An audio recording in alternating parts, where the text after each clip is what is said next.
Okay, let's get right into it. Today, we're breaking down a structural crisis hitting the Indian IT sector. And to be clear, this is not just a bad quarter or a market dip. This is a fundamental upheaval, and it was all set in motion by a single event. This number. This is where the panic started. A staggering 18% drop in a single day for Thomson Reuters, a data and professional services giant, a company that seemed totally untouchable, brought to its knees overnight. And that was just the first domino to fall. And today, you can see the contagion is spreading fast. We've got Thomson Reuters down 18%, RELX, another data giant, down 14%, and the entire Nifty IT index is now off by a shocking 7%. This isn't just a market fluctuation. This is a structural panic. It's a direct response to the collapse of these data behemoths, and the market is waking up to a terrifying new reality. So, what is the catalyst for this meltdown? Well, it all comes down to a fundamental leap in what AI is now capable of.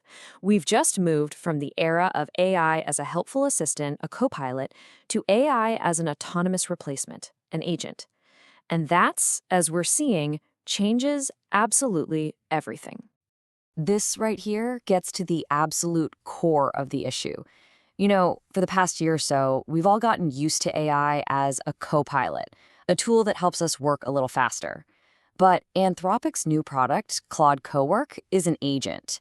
It doesn't just assist a lawyer with contract review, it does the entire job, completely on its own. We're talking about role-based displacement, and it's a direct, lethal attack on the professional services business model. And this is why it's an existential threat. For 30 years, the entire Indian IT services empire was built on a very simple linear equation. More headcount equals more revenue. You hire more engineers, you bill more hours, you make more money. That model is now officially dead. AI agents, which have basically zero marginal cost, can do the work of entire teams. It completely shatters the foundation of billing for human time. So, how does this new reality actually impact the giants of Indian IT? Well, not all companies are equally exposed, and their specific, individual vulnerabilities are now becoming painfully clear. This heat map tells a really crucial story. We're looking at exposure in two key areas that are now just ripe for automation: legal knowledge process outsourcing, that's KPO, and financial services business process outsourcing, or BPO. The risk ratings, from medium all the way to severe, reveal some very distinct strategic vulnerabilities for each of these companies. And as you can see, Wipro is flashing deep red for a very good reason. Its core strength has always been in that process-heavy BPO work, which are the exact tasks that things like Claude Cowork are designed to completely eliminate. This strength is now its greatest weakness. The market sees a direct hit to both their revenue and their margins, which is why we have them at a severe risk rating. Next up is the industry leader, TCS, which is facing what we're calling a scale paradox. Their total dominance in banking and financial services, which is about 32% of their revenue, has suddenly become a massive liability. They have armies of people doing financial reconciliation, claims processing, compliance checks, all of which are prime targets for agentic AI. Their sheer scale has created this enormous surface area for disruption. Now, in the face of this existential threat, we're seeing a fascinating split in strategy.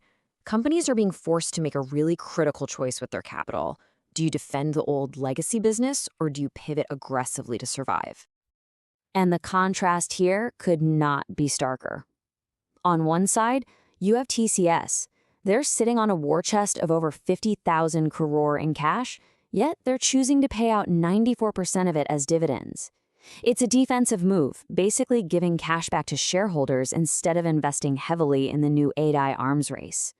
Then on the other side, you've got a mid-cap player like Coforge, which is taking on debt to make a bold $2.35 billion acquisition of an AI-native firm. One company is managing its decline, the other is paying for a chance to survive. And while all these strategies are playing out, the ground is shifting under their feet. Clients are now demanding price cuts between 30 and 50%. And why? Because they know AI agents are doing the heavy lifting now. This isn't a negotiation. It's what's called a productivity pass-through, and it is absolutely crushing the industry's profit margins. All of this leads to one unavoidable conclusion. We are not in a cyclical downturn. We're witnessing a permanent structural reset in how this entire industry is valued. The old metrics, they just don't apply anymore. For years, these companies commanded these premium price-to-earnings multiples, somewhere between 25 to 30 times. That was based on the narrative that they were strategic partners. Well, that premium is gone.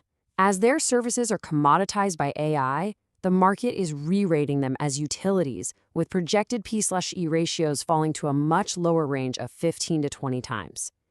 This is a structural de-rating, plain and simple. So the long-term value of these companies is being eaten away on three fronts. First, AI agents are on track to replace up to 40% of all BPO and KPO work by 2030. Second, that revenue per employee model we talked about has collapsed. And maybe most critically, their biggest clients, the Fortune 500, are now building their own AI tools in-house at their global capability centers, bypassing the IT giants entirely. You know, as Stephen Yu of the Blue Whale Growth Fund puts it, there's just no middle ground left. This year is the defining year whether companies are AI winners or victims. The era of a rising tide lifting all boats in the sector is officially over. Which leaves us with the final defining question. Is this a Kodak moment for an empire that simply failed to see the future coming? Or can these giants execute what would be the most painful yet necessary pivot in their entire history? The answer to that is going to determine the fate of a $200 billion industry.